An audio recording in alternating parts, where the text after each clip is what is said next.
You know you want to do Roth conversions, but you're confused about the timing of these conversions. Should you do them all at once, meaning over a set period of linear years?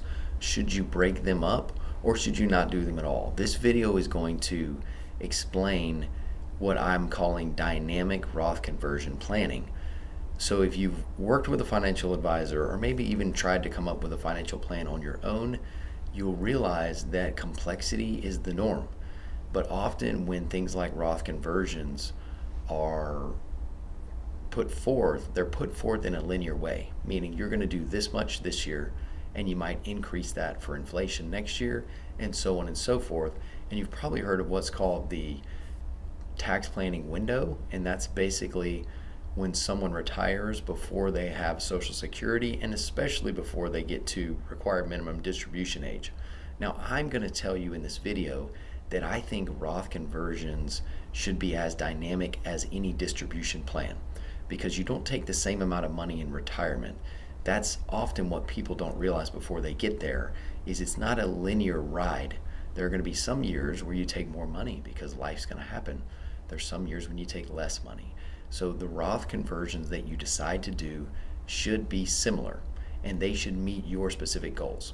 I'm Forrest Dutton. I am the owner of Brightworks Financial Planning. I'm a certified financial planner, and I love doing these videos on helping you understand the analysis behind maybe when it might make sense or not make sense to do certain Roth conversions throughout your retirement period. I'm just going to show you the dynamic way that I'm going to look through this. And again, this is not meant to be personal, financial, tax, or investment advice. It's just for education. Hope it's helpful. And now on to the rest.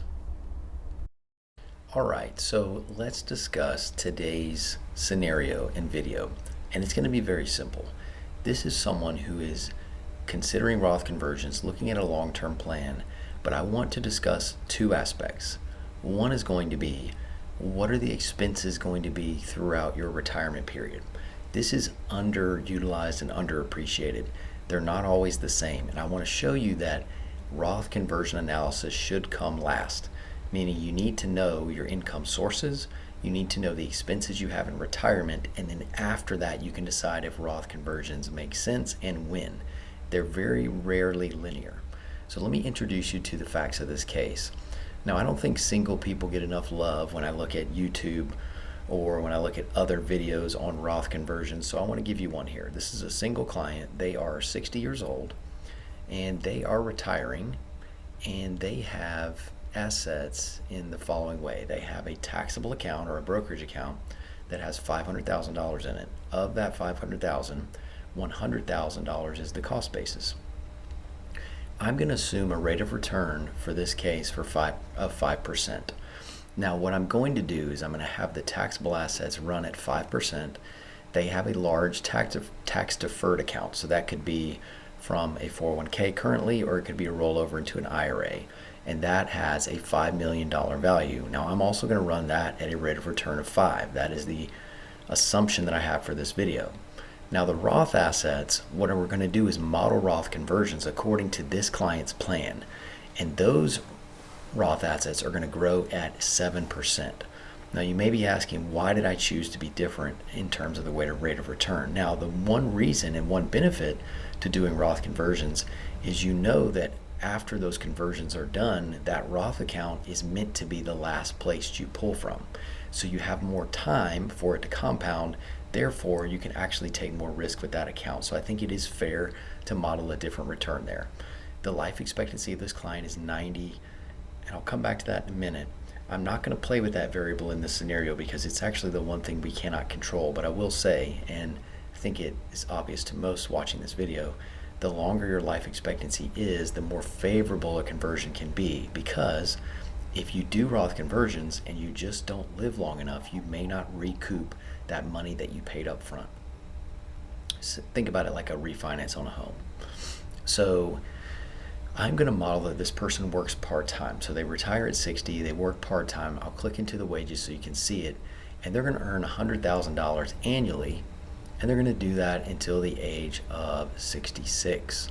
So as soon as they turn 66, their wages go away. They will inflate over that time period at 3%. So that's what they're going to actually be earning we're going to assume Social Security turns on at age 70 in this scenario. And I just put $40,000, completely arbitrary. So that age 70 figure is actually $51,203 in tomorrow's dollars. And that will inflate throughout entire retirement. I am going to model a very common scenario that I see with clients, and that's an inheritance, right? So sometimes we know it's very likely to happen around a certain time, or in other times you could just plug in your scenario here. So in this case, if there's a liquidity event, whether it's a business sale, whether it's a sale of a real estate, some of those things we can project. So what I have here is this client at age 67 gets a $500,000 inheritance, business sale, real estate sale, doesn't really matter, but the tax type is this one's going to be actually tax-free. Now, if it was a real estate sale, I could model it as long-term capital gains instead of it being tax-free, but I did have it as inheritance, assuming this is a taxable account that was passed on. That's why it's tax-free, because it gets a step up in basis at death. Another reason why you should have a taxable account. So let's continue modeling and looking through the scenario.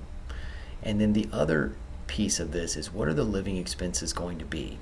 And the reason I want to really spend time on this is my main point in this video. I've already done other videos on Roth conversions. You can go watch those. But what I want you to see is that you have to dial in your expenses, because the amount of lifetime tax you will pay will vary wildly depending on what you think your retirement life will look like in terms of expenses. So let me explain.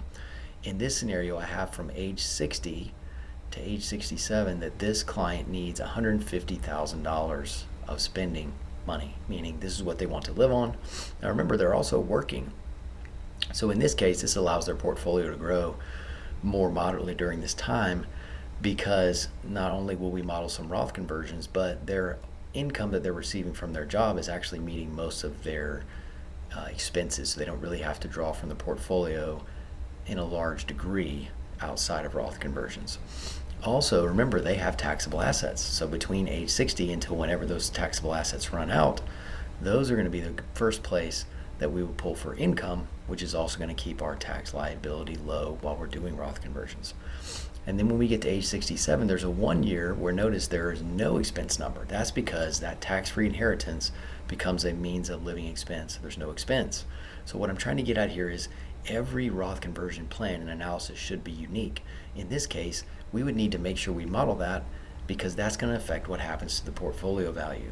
So when we get to age 68, this person realizes, I did the hard work. I lived below what I considered my means. So when they get to 68, they want to live on $250,000 in today's dollars, which tomorrow is $316,693. Now here's why this gets really important. I really want you to see the big picture here. So what I have here is I have the tax brackets laid out, and you're going to see age 60 all the way to age 90. And if you just zoom out here and just look at the big picture, you can see that the orange tax bracket represents the 32% tax bracket. So what we've done here, red represents 35% tax bracket. So what we've done is we filled up 32, and we have not gone past 35. That's what that line basically represents. That is the 35%. Remember, this is a single person, so we're going to fill that up faster because they don't have the added benefit of married filing jointly. So this shows that 35% line. So what I've done is we've done Roth conversions between age 60 up to 68 in this case. And again, this isn't really meant to show you every single nuanced detail of what I did and why I did it, but what I want you to see is the big picture. So just modeling this and looking at this and following this line, we have kept our Roth conversions under that line, even though in the future this person would be subject to above the 35% rate. So we've converted all the way up to 32. They're subject to 35 in the future, but what makes sense here is the overall liability, right? Because once this person gets to 83 and 84 years old, then all of a sudden their income goes away because they are fully converted to Roth. Now this would only get better if they live longer. Now here's what I don't want you to discount. This is very important, and the reason this works is because this person gets a big income jump when they turn 68. They decide they want to actually take out more money. And the reason that ends up being favorable is because, remember, if you take out more money, the portfolio will continue to withdraw down. Therefore, you're actually taking a higher percentage of the tax deferred account, so that then the Roth account can grow in the future, and then you will not have to pay the tax liability later. Now, here's why that's important. Taxes are only one part of a financial plan. They're a rider on the bus, so to speak. The bus is what matters to you. What do you want to do? What does life look like for you?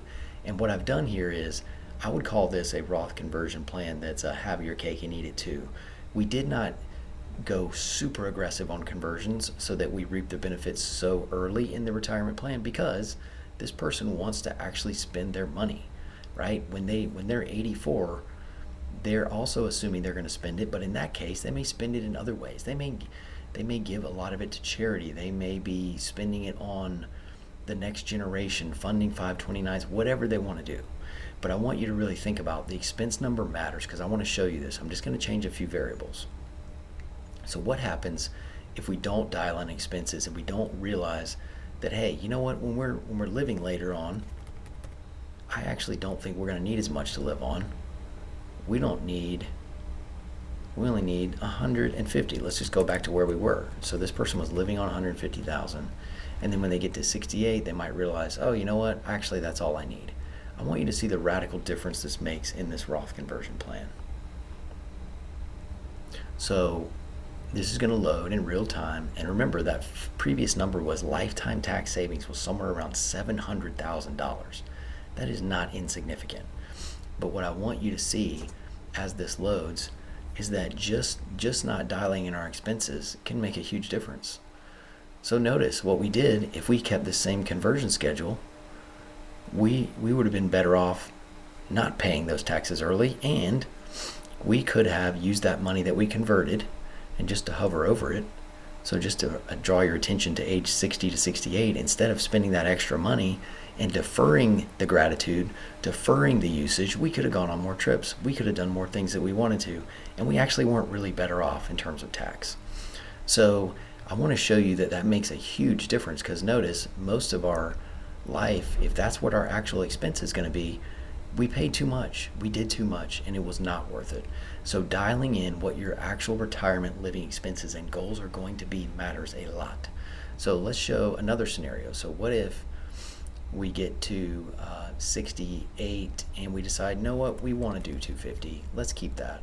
But as most people do, when they get to be older, they may just not need as much money. So they basically just need $100,000 in today's dollars when they're 84. Now, that's not going to be $100,000 in tomorrow's dollars, but what I want to show you is, even though we spent the money, if we go back down to 84, did we make a big mistake is the question, right? Because as I showed you before, it's not until the 80s that you start realizing the benefit of that tax deferred account being fully either drawn down so that there are no more RMDs, and the Roth account being fully funded.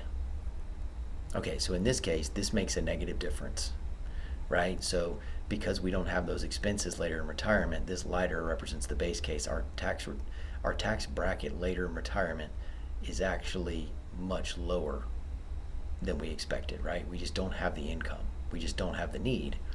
Now, the other thing is, this is something that you'd want to model out multiple ways. Now, let's go back to our original scenario. And that's really the take-home point there, is that you want to dial in what actually matters to you and why. Now, this scenario is what I would consider realistic. I think there are some Roth conversion scenarios that are just unrealistic.